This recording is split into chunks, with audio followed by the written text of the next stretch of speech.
10వ తారీఖున మార్చి 10న చలో ఢిల్లీ బీసీ రిజర్వేషన్ల పెంపు కోసం ప్లాన్ చేస్తున్నటువంటి సీఎం రేవంత్ రెడ్డి జంతర్ మంతర్ వద్ద దీక్ష చేపట్టే ప్రణాళిక 42% రాజ్యాంగ సవరణకు డిమాండ్ పాల్గొన్న మంత్రులు ఎంపీలు ఎమ్మెల్యేలు అన్ని పార్టీల నేతలు కలుపుకొని పోయే ఆలోచన మద్దతు కోసం విపక్ష పార్టీల అధ్యక్షులకు లేఖలు పార్లమెంట్లో కేంద్రాన్ని నిలదీయనున్నటువంటి రాహుల్ గాంధీ అంటూ చూస్తా ఉన్నాం.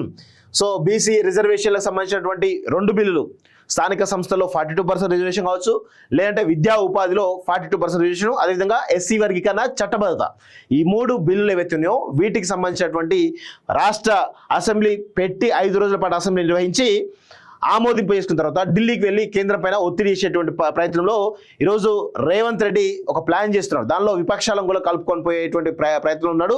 సో మరి ఈ బిల్లుల పైన ఎవరెవరు కలిసి వస్తారు అనేటిది చూడాల్సిన అవసరం అయితే కలిసి రాని వాళ్ళను బీసీ ద్రోహులుగా దళిత ద్రోహులుగా చిత్రీకరించడానికి ఖచ్చితంగా మాలాంటి వాళ్ళం ఖచ్చితంగా ముందుంటారు. ఎందుకంటే అందరూ కూడా కలిసిపోవాలి. ఇది ఈ రాష్ట్రంలో ఉన్నటువంటి 56% ఉన్నటువంటి బీసీల అంశం కావచ్చు, లేదంటే దాదాపు 20% పైగా ఉన్నటువంటి దళితులు, దాదాపు 70-80% ఉన్నటువంటి మెజారిటీ ప్రజలకు సంబంధించినటువంటి ఈ కీలకమైన బిల్లుల పైన అన్ని పక్షాలు కూడా కలిసిపోవాలి.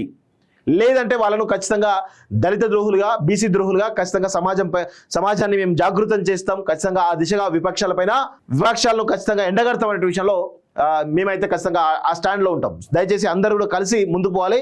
ఒకవేళ రేవంత్ రెడ్డి ఏమైనా మిస్టేక్ చేసినా నిలదీసే ప్రయత్నం చేయాలి మీరు కూడా. సో దీనిపైన చిత్తశుద్ధితో అందరూ కూడా ముందుకు పోవాలని చెప్పేసి కూడా మేము కోరుతా ఉన్నాం.